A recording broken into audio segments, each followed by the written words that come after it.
কাজলা দিদি। যতীন্দ্রমোহন বাগচি। বাঁশবাগানের মাথার উপর চাঁদ উঠেছে ওই, মাগো আমার সুলক বলা কাজলা দিদি কই।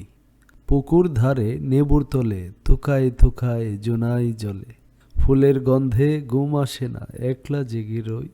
মাগো আমার কুলের কাছে কাজলা দিদি কই। সেদিন হতে দিদিকে আর কেনই বা না ডাকো, দিদির কথায় আঁচল দিয়ে মুখটি কেন ডাকো। খাবার খেতে আমি যখন দিদি বলে ডাকি, তখন অঘর থেকে কেন মার দিদি আসে না কো। আমি ডাকি তুমি কেন চুপটি করে থাকো। বলো মা, দিদি কোথায় গেছে, আসবে আবার কবে। কাল যে আমার নতুন ঘরে পুতুল বিয়ে হবে, দিদির মতন ফাঁকি দিয়ে আমিও যদি লুকাই গিয়ে, তুমি তখন একলা ঘরে কেমন করে রবে। আমিও নাই, দিদিও নাই, কেমন মজা হবে। বই চাপাতে বরে গেছে শিউলি গাছের তল, মারাস নেমা পুকুর থেকে আনবি যখন জল।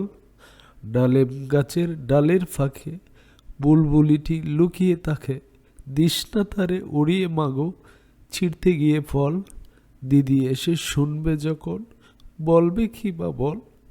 বাঁশবাগানের মাথার উপর চাঁদ উঠেছে ওই, অমন সময় মাগো আমার কাজলা দিদি কই। বেড়ার ধারে পুকুর পারে জিজি ডাকে জুপে যারে, নেবুর গন্ধে ঘুম আসে না তাইতে জেগে রই। রাত হলো যে মাগো আমার কাজলা দিদি কই।